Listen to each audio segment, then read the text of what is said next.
Bab 2500, Ayah, aku adalah iblis api satu. Pedang Zhang Yi terhunus dengan mudah, seperti membelah semangka. Antimateri berubah menjadi tirai pedang raksasa, menebas ke arah Ran Yutian yang sedang berusaha melarikan diri. Pedang itu sangat cepat. Alih-alih mengatakan pedang itu cepat, lebih tepatnya pedang itu telah mengantisipasi jalur pelarian Ran Yutian, dan menunggu di sana agar dia menabraknya. Saat pedang itu dihunus, Ran Yutian, yang tubuhnya diliputi kobaran api, justru merasakan kepanikan yang luar biasa. Seolah-olah dia telah bertemu musuh alami, yang menyebabkan inti energinya mendingin. Pedang itu terlalu cepat, tubuhnya yang besar tidak sempat menghindar. Dalam sekejap dia bereaksi, tubuhnya langsung terkena serangan. Karena pedangnya sangat tajam, tidak terdengar suara apapun. Namun, bayangannya yang menjulang tinggi, setinggi ribuan meter, menyaksikan 10 mahkota berapi di punggungnya padam satu persatu, diterpa angin kencang. Sebagian besar tubuhnya berupa gunung besar. Gunung itu jatuh di udara dan menghantam lautan lava, menyebabkan gelombang lava raksasa setinggi ribuan meter. Mungkinkah aku akan mati? Tidak. Akulah penguasa api klan Zhurong. Dengan datangnya era baru, aku harus memimpin rakyatku untuk menjadi yang diberkati para dewa di era baru ini. Bagaimana aku bisa mati di sini? Dia mendongak dengan penuh tantangan, menyemburkan hujan api tanpa arah, mencoba membakar semuanya hingga menjadi abu. Meriam utama sang pemimpi telah mencapai salvo kedua. Tembakan cepat. Ketiga kapal itu bergabung. Meriam utama mereka menembak secara beruntun, pancaran cahaya mengenai tubuh bagian atas Ran Yutian dengan suara ketuk, tap, tap seperti detak jantung. Mari kita kembali ke eter. Zhang Yi berkata dengan tenang. Dengan tebasan pedang yang cepat, Ran Yutian mengantisipasi semua gerakannya, baik saat menyerang maupun melarikan diri. Zhang Yi memiliki keunggulan mutlak atas pengguna kemampuan fisik semata seperti ini. Dengan tangan kanannya memegang pedang penghakiman abadi, dia menggunakan aliran alam kegelapan untuk menembus pertahanan lawan dan melahap energi mereka. Tangan kirinya melepaskan disosiasi tali dimensional, serangan mendadak yang mustahil untuk ditangkis. Zhang Yi, sebagai kekuatan utama, membatasi pergerakannya, yang memberikan Lu Keran kesempatan bagus untuk melancarkan serangan mendadak. Deru meriam utama sang pemimpi, berulang kali menyebabkan kerusakan serius pada Ran Yutian. Mengaum. Raungan Ran Yutian menggema di seluruh langit dan bumi. Tetapi, amarahnya tidak dapat mengubah hasil yang telah ditentukan. Solusi benang dimensional tersebut konvergen untuk terakhir kalinya, dan semua megablok yang sebelumnya dipotong, kehilangan titik tumpunya pada ketukan yang sama. Raksasa magma setinggi 1 kilometer itu akhirnya runtuh tanpa suara, seperti gunung berapi yang meleleh tanpa akar, hancur dari bagian tengahnya ke segala arah. Deru itu menyusul, dan lautan api bergejolak dengan ratusan gelombang merah tua. Tetapi, gelombang-gelombang ini kemudian diredam dengan dahsyat oleh meriam energi, berubah menjadi guntur teredam yang meledak berturut-turut di inti bumi. Debu, api, dan cahaya semuanya lenyap pada saat yang bersamaan. Di atas sungai lava yang meleleh itu, hanya Zhang Yi yang berdiri melayang di udara. Di telapak tangannya, sebuah kristal berwarna emas gelap terpendam dalam keadaan tidak aktif. Asal-usul pangkat ksatria. Di masa lalu, dia harus mengerahkan seluruh sumber daya negara, merancang rencana yang rumit, dan mencari bantuan dari segala pihak, untuk mengalahkan seorang prajurit tingkat ksatria seperti Zheng Lou. Namun sekarang, dia jauh lebih kuat daripada saat itu. Dia dengan hati-hati menyimpan kristal energi itu, dan tiba-tiba suara Ling terdengar di telinganya. Ini adalah kali pertama Ling berinisiatif menghubunginya. Zhang Yi, bolehkah aku mendapatkan inti energi itu? Tidak bisa. Zhang Yi menolak tanpa ragu-ragu. Apa kau bercanda? Benda ini sangat berguna baginya. Apa kau benar-benar berpikir dia semacam taipan kaya? Aku sudah menjadi lebih kuat, dan aku bisa membantumu. Mari kita bicarakan ini nanti, kita bisa membahasnya lebih lanjut. Zhang Yi terkekeh, dan berhasil menipu Ling. Ling tidak pandai dalam berkomunikasi, jadi dia hanya bisa diam. Zhang Yi berbalik, dan memandang semua orang. Pada saat itu, setiap anggota tim kota Tianhai gemetar karena kegembiraan. Ini adalah pertama kalinya, mereka sendirian mengalahkan ras mutan kuat, yang dipimpin oleh seorang pemimpin berkekuatan setara ksatria. Mereka bukan lagi kelompok kecil yang menyedihkan seperti dulu, yang rumahnya dihancurkan secara sewenang-wenang oleh Kekaisaran Wuluan, memaksa mereka untuk mengungsi ke negeri yang jauh. Aturan lama tetap berlaku, singkirkan semuanya. Selanjutnya, pertempuran besar menanti kita. Seluruh pasukan bayangan perlahan menghembuskan napas panas mereka. Kuku-kuku jari Baili Changqing memutih saat dia mencengkeram palunya. Pedang Deng Shentong sedikit bergetar. Lu Dahai muncul dari bayangan. Api Xiao Honglian menyempit menjadi satu titik di telapak tangannya. Zhang Yi mengangkat matanya dan melihat lebih dalam ke bawah tanah. Dia tahu bahwa dua penguasa neraka lainnya dari penjara api kerajaan Zhurong sudah dalam perjalanan. Lukeran. Armada, bersiaplah untuk berperang. Serang atas perintahku. Baik kakak. Zhang Yi kembali berdiri menjulang di langit, seperti pedang hitam yang tertancap di atas sungai yang meleleh. Deru medan perang yang meleleh perlahan mereda, hanya menyisakan surut magma yang bernapas di bawah tanah. Rebut kembali sumbernya, hitung rampasan perang, kirim yang terluka untuk diobati, dan sisanya, bersihkan medan perang. Hanya dengan satu kata dari Zhang Yi, korps tentara Tianhai langsung bergerak, seperti seperangkat roda gigi yang senyap. Pasukan mekanik itu melepaskan jaring hitam seperti gelombang pasang, mengumpulkan pecahan lava yang hancur, dan fragmen purba yang tersisa dari 5 uskup putih. Bahkan, mayat mereka pun tidak disia-siakan, mereka dianggap memiliki nilai penelitian, dan dikumpulkan agar YOKR dapat membedah dan mempelajarinya. Seluruh pasukan bayangan menyapu bersih sisa-sisa pasukan Jurong yang masih berjuang. Benteng Tianhai bergerak perlahan di bawah kubah, seperti kota yang bergerak. Di tempat perisai cahaya lewat, arus turbulen mereda, dan api surut. Setan api, tunjukkan jalannya. Sekaranglah kesempatanmu untuk membuktikan dirimu. Zhang Yi mendongak, dan melihat mata-mata Jurong yang mirip anjing ini, Huo Gui, yang berada tidak jauh darinya. Iblis api segera melangkah maju dengan hormat, merendahkan postur tubuhnya. Tuanku, sungai lava hanyalah pinggirannya. Melintasi punggung bukit dari sini, sejauh 700 mil terbentang lapisan kedua zona lelehan, dan 2000 mil lebih jauh ke bawah adalah kota penjara api, jantung kerajaan Jurong. Dia mengulurkan jarinya, dan menekannya pada peta batu yang sementara terbentang, menunjuk lebih dari selusin titik. Pos terdepan, sumur penyimpanan energi, sarang pembuatan baju besi, gudang legiun. Aku tahu lokasi setiap titik itu, dan aku juga tahu tempat persembunyiannya. Zhang Yi mengangguk. Cepat pimpin jalan. Para prajurit Zhurong yang kuat, telah berguguran satu demi satu dalam pertempuran, dan anggota klan Jurong yang tersisa tidak berdaya untuk melawan. Semua sumber energi panas bumi, dikumpulkan dengan teknologi khusus, yang dapat menyegel energi panas di dalam jenis batuan merah khusus. Tim kota Tianhai tidak ragu untuk mengalahkan mereka semua sekaligus. Beberapa anggota suku Zhurong tinggal di bawah lautan lava, berusaha melarikan diri dari bencana itu. Tetapi, mereka digali oleh iblis api itu sendiri. Tangisan pilu bergema di langit klan Jurong. Mereka meratap dan memohon belas kasihan, tetapi setelah mengalami perang yang menghancurkan negara mereka, hati mereka sekeras besi. Iblis api memimpin kelompok tersebut melewati 3 jalur patroli, 2 sumur penyimpanan energi, dan koridor komunikasi garis Le. Dia mengenalnya seperti telapak tangannya sendiri, dia tahu persis sisi jalan mana yang harus diambil, untuk menghindari deteksi api, dan tonjolan batu mana yang harus didekati agar tidak terlihat.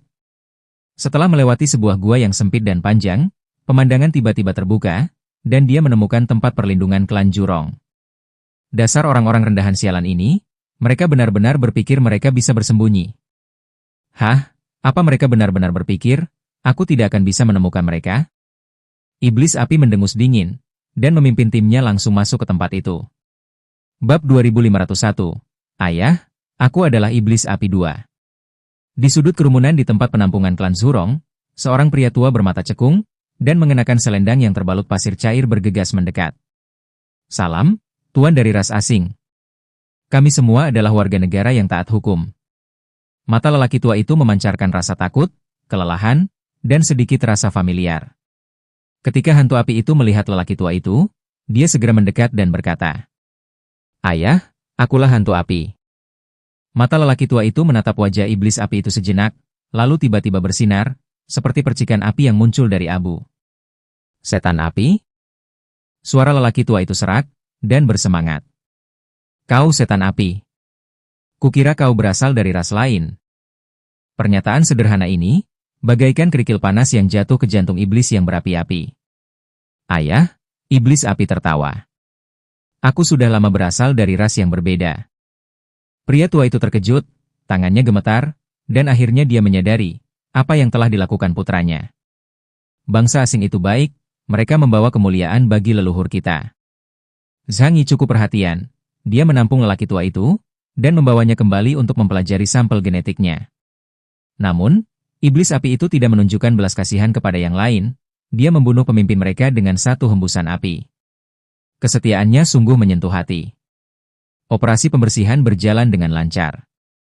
Di sini panas sekali, kamu bahkan bisa menggoreng telur di dalamnya. Fatih Su bergumam di saluran tersebut. Perutku yang berlapis baja ini, cukup besar untuk dipanggang di atas piring panas. Berhenti bicara. Paman Yu tertawa. Jika kau benar-benar ingin menjadi pemanggang teppanyaki, kau harus memanggang dirimu sendiri dulu. Youker mendongak ke kedalaman, dan berkata pelan. Ini dunia yang berbeda. Mereka memperlakukan lava sebagai air, dan api sebagai angin. Zhang Yi langsung setuju. Tapi jangan bersikap lunak pada mereka, saat kau menghajar mereka nanti. Setelah pembersihan selesai, pasukan berkumpul dan dengan cepat turun dari lautan lava, dengan lapisan badai api yang kacau berputar-putar di antara lapisan lava. Berbeda dengan sungai lava, hal ini karena lapisan magma diselingi oleh lapisan batuan, sehingga menghasilkan medan yang kompleks dan rumit, dalam ruang 3 dimensi. Untungnya, dengan bantuan iblis api sebagai pemandu, Zhang Yi dan timnya berhasil sampai ke area kedua. Di sepanjang perjalanan, Zhang Yi tidak melihat bala bantuan besar yang akan tiba. Mereka mungkin telah mengetahui bahwa lapisan terluar aliran lava telah runtuh, sehingga mereka memilih untuk bertahan di kota. Lautan api itu menyerupai kanopi merah terbalik di jantung bumi, dengan deretan lampu cair menggantung dari kubahnya, di bawahnya terbentang kota berbatu yang membentang ratusan mil, kota penjara api. Tembok kota itu bukanlah tembok, melainkan lempengan baja tebal yang muncul dari urat-urat bumi. Bagian belakang baju zira itu ditutupi pasir cair, dan di mana ditancapkan tombak api, ujungnya berkilauan dengan cahaya yang sangat terang.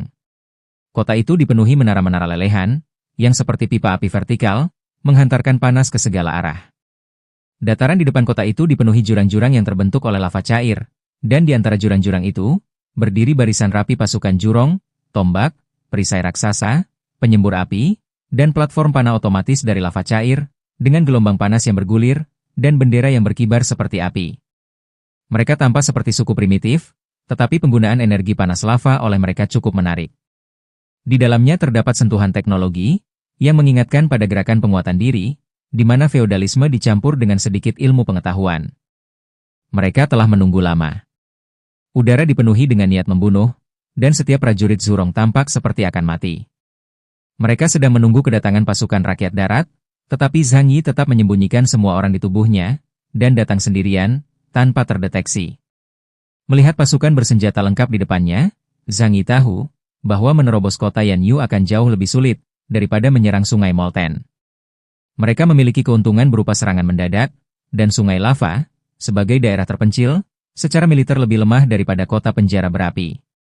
Iblis api berkata dengan suara rendah, utusan api dari kota penjara api, membunyikan lonceng 3 kali di seluruh kota. Formasi ini adalah formasi penolak laut, yang dirancang khusus untuk menghalangi musuh yang datang dari arah laut cair. Kami tidak pernah menyangka, seseorang akan menyelinap dari belakang garis Le. Kekuatan militer kota penjara api, beberapa kali lebih besar daripada sungai cair. Menyerang dengan kekuatan militer bukanlah hal mudah, Guru, Anda harus berhati-hati. Zhang Yi menatap budak setianya itu, sangat terharu. Iblis api, kau benar-benar pelayan setiaku. Tuanmu bertanya kepadamu, apakah kau bersedia melakukan apapun untukku? Iblis api menjawab tanpa ragu. Tentu saja, meskipun kau ingin aku mati. Setelah pikirannya sepenuhnya dikendalikan, dia sekarang menuruti perintah yang sin-sin, dan tunduk tanpa syarat pada perintah apapun dari Zhang Yi. Zhang Yi mengangguk puas. Baiklah, untuk mengalahkan musuh, saya ingin meminjam sesuatu darimu. Apa yang ingin Anda pinjam, tuanku? Tentu saja, kepalamu. Di puncak kota penjara berapi, sesosok tinggi berdiri di atas menara api, mengenakan lapisan baju zirah yang meleleh, dengan mahkota berapi di belakangnya, atau lebih tepatnya sepetak sayap, yang menyerupai bulu yang terbakar. Itu bukan sekadar hiasan, itu adalah bagian dari kekuatannya. Setiap kali sayap api terlipat dan terbuka, suhu seluruh kota akan berfluktuasi sesuai dengan itu. Dia dikelilingi oleh sekelompok besar prajurit dari klan Zhurong. Inilah penjaga kota penjara api, penguasa penjara api, Chang Huoliu. Pada saat itu, Chang Huoliu, yang berada di puncak menara kota yang menyala-nyala, mengerutkan kening dalam-dalam. Awalnya, dia berencana mengumpulkan pasukan besar untuk pergi ke Sungai Lava guna memberikan dukungan. Namun, tepat sebelum mereka hendak berangkat, lonceng yang digunakan untuk mengirimkan informasi tiba-tiba pecah. Itulah cara unik mereka berkomunikasi. Lagi pula, di dunia bawah tanah, sinyal elektronik biasa diblokir. Tanduk itu mirip dengan menara suar, dan ada satu di setiap 3 wilayah utama kerajaan Zhurong. Jika terjadi situasi yang sangat kritis, alarm akan berbunyi. Begitu lonceng dihancurkan, itu menandakan bahwa daerah tersebut telah jatuh. Itulah mengapa mereka menyimpulkan bahwa Lava River sudah benar-benar tidak bisa diselamatkan lagi. Chang Huoliu benar-benar tidak mengerti. Mengapa penghuni daratan dapat berkembang di inti bumi? Mengapa sungai cair itu menghentikan semua tanggapan?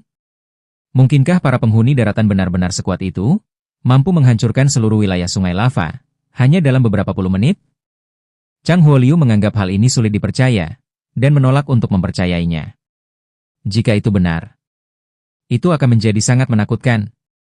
Karena itu berarti, mereka telah memprovokasi musuh yang tidak terbayangkan. Lava cair. Ran Yutian. Dia bergumam, mengangkat tangannya untuk menekan batu berurat di menara api, mencoba sekali lagi untuk bertanya pada laut lava yang sudah dikenalnya itu. Denyutan api di ujung jarinya kacau dan dangkal, seolah-olah seseorang telah menguras darahnya, hanya menyisakan cangkang kosong yang bergema. Dia sangat kesal. Para prajurit Zhurong bawahannya maju untuk menghiburnya, sambil berkata, "Tuan, tidak perlu khawatir. Klan Zhurong kita memiliki lautan lava sebagai penghalang alami, sebuah keunggulan yang tidak dimiliki ras lain. Kemungkinan besar, terjadi kecelakaan di sungai lava, yang menyebabkan lonceng itu rusak." Orang-orang di sekitar mereka mengangguk setuju. Sejujurnya, mereka sama sekali tidak percaya bahwa manusia dari daratan utama bisa sampai sejauh ini.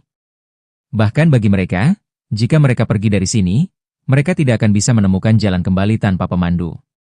Ini seperti menyembunyikan kerang di sungai yang berkelok-kelok, yang dapat dibagi menjadi puluhan lapisan dalam ruang 3 dimensi. Bahkan nelayan yang paling berpengalaman pun akan kesulitan untuk menentukan lokasi secara akurat di sungai yang begitu luas. Bab 2502 Ayah, aku adalah iblis api 3. Chang Huoliu mendengarkan kata-kata bawahannya, dan pikirannya sedikit tenang, tetapi dia masih belum sepenuhnya rileks. Kekacauan telah tiba. Ras-ras kuno akan bertarung dan saling membunuh, demi para malaikat di era baru. Kita harus berhati-hati dalam segala hal yang kita lakukan. Kota penjara api sangat luas, dengan sungai magma yang mengalir di tengahnya, tempat berbagai makhluk magma hidup. Saat itu, kota Yanyu dijaga ketat, sepenuhnya siap, dan memiliki kekuatan tempur yang tangguh. Hal ini memungkinkan Chang Huoliu untuk sedikit rileks. Tiba-tiba, sesosok muncul dari arah sungai lava, langsung menarik perhatian semua orang. Namun, aura berapi-api yang unik dari klan Zhurong, membuat mereka menyadari bahwa sosok itu adalah bagian dari klan Zhurong. Apakah mereka berasal dari arah sungai lava? Hati-hati, tangkap dia, dan interogasi dia secara menyeluruh. Namun, tidak lama kemudian, seseorang mengenali siapa orang itu. Tunggu, dia adalah iblis api. Iblis api, anggota klan Zhurong, adalah salah satu dari 10 jenius muda terbaik, dan penerus yang menjanjikan bagi 3 penguasa penjara api. Setelah melihatnya, tidak seorang pun ragu. Siapa yang akan meragukan bahwa penerus suatu kelompok akan melakukan pengkhianatan? Iblis api tiba di luar kota api, dia berlumuran darah, dan auranya kacau. Begitu mendekat, dia meraung dengan suara serak. Tuan aliran api biru.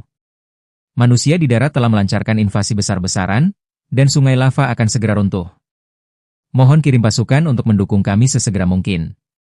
Di atas tembok kota, semua prajurit klan Zhurong gemetar hebat, setelah mendengar kata-kata iblis api itu.